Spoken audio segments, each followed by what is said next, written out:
ہوا کا موسم بتا رہا ہے وہ زلف اپنی لہرا رہے ہیں، سواری پیدا سے چل پڑی ہے حضور تشریف لا رہے ہیں، نثار تیری چہل قدم پر ہزاروں عید ربیع الاول، سوائے ابلیس کے جہاں میں سبھی کو خوشیاں منا رہے ہیں۔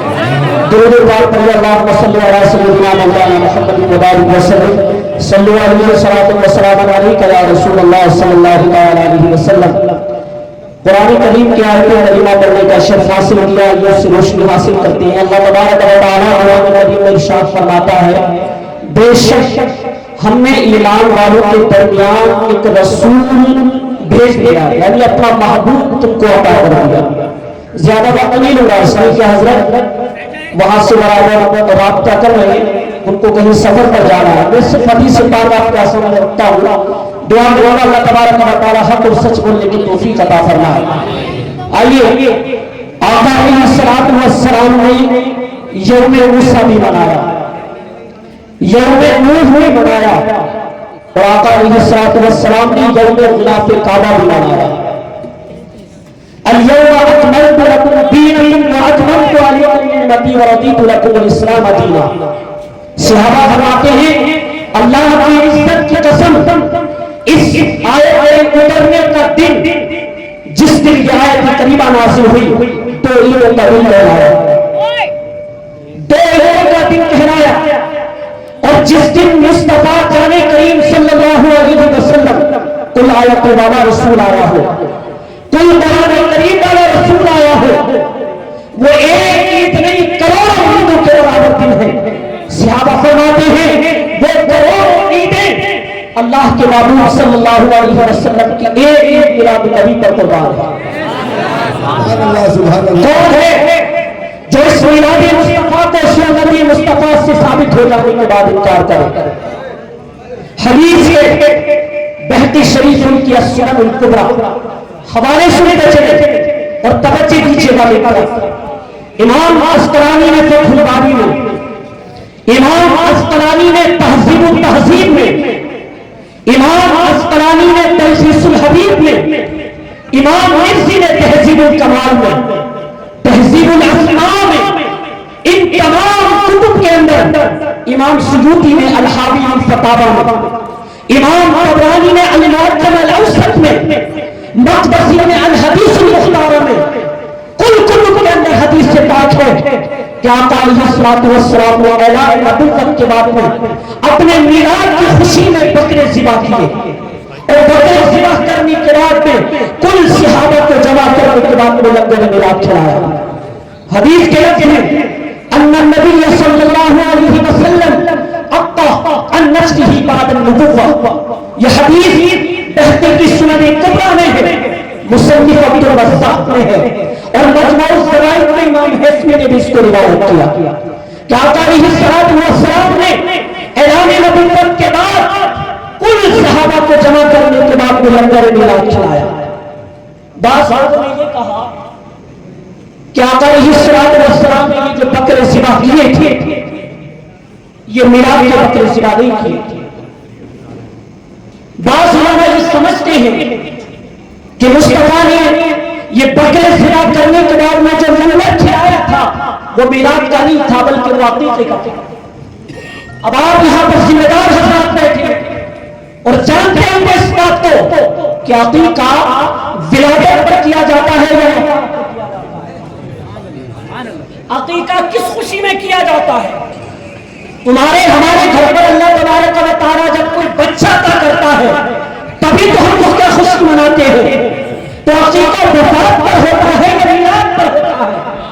ارے کوئی اس کو عقیقہ مانے یا میلاد مانے، عقیقہ و میلاد کی خوشی کا کھانا ہے، ولیمہ شادی کی خوشی کا کھانا ہے۔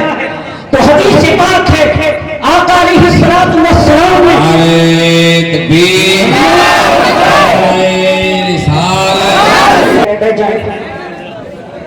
حضرت کا حکم ہے اور حضرت کا حکم صحابہ پر درود پاک پڑھیے، سکون سے بیٹھ جائیے۔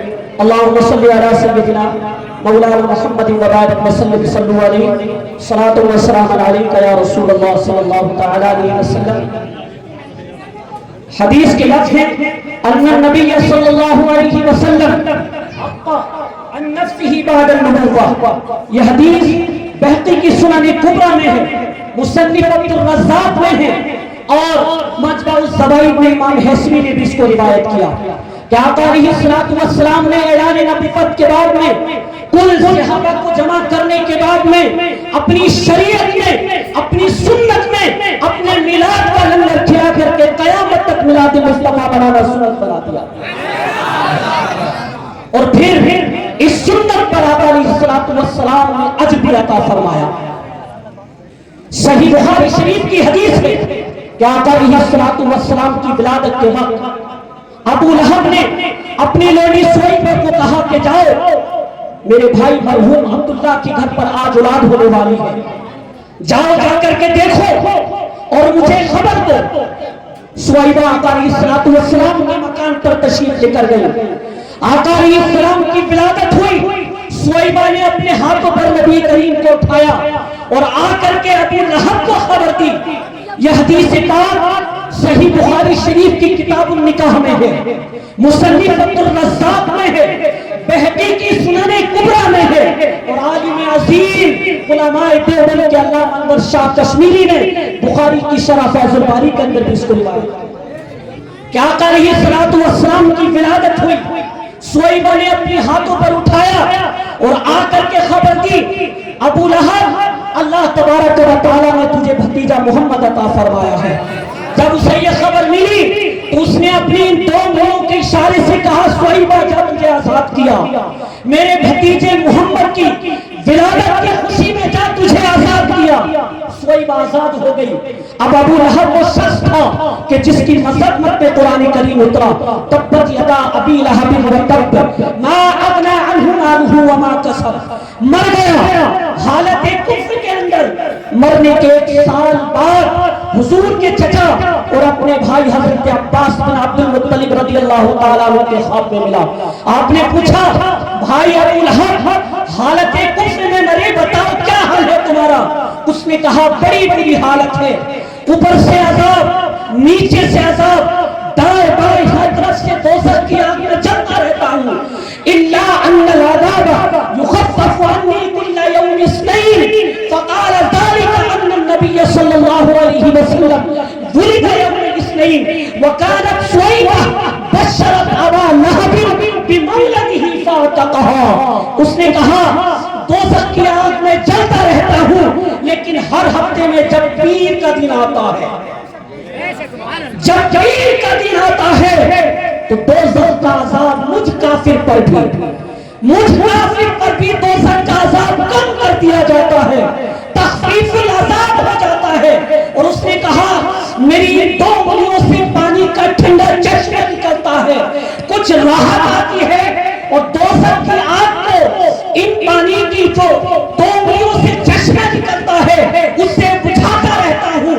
اور وجہ یہ ہے کہ پیر کے دن ولادت مصطفیٰ ہوئی تھی، اور جب سویبہ نے آ کر کے مجھے خبر دی تو میں نے اپنی ان 2 انگلیوں سے اسے کہا تھا کہ جب تجھے آزاد کیا، حضور کی ولادت کی خوشی کا عمل آج بھی میرے لیے عذاب کی کمی کا باعث بنتا ہے اور ٹھنڈے پانی کا چشمہ پلاتا رہتا ہے۔ دیکھیں آخری بات ہے، کافر کے عمل کو آخرت میں کوئی اجر نہیں ملنے والا، اعمال الکفرۃ ھباء منثورا، کافر کے عمل کو کوئی اجر نہیں ملنے والا۔ اور یہ کافر ہی نہیں، کافروں کا سردار تھا، لیکن اس نے حضور کے میلاد کا خوشی منائی۔ اللہ تبارک و تعالیٰ نے ارشاد فرمایا ابو لہب تو ابو لہب صحیح، بدبخت صحیح، لیکن میرے محبوب کا میلاد تو منایا ہے۔ اور خدا جو اس کے محبوب کا میلاد مناتا ہے اپنے گھروں کو سجاتا ہے، گھروں کو چراغا کرتا ہے، مدد کرتا ہے، بلایا کرتا ہے۔ رب کعبہ کی قسم خدا اسے بخشش کا پروانہ عطا فرما دے گا۔ کلمہ طیبہ پڑھیں لا الہ الا اللہ محمد رسول اللہ صلی اللہ علیہ وسلم۔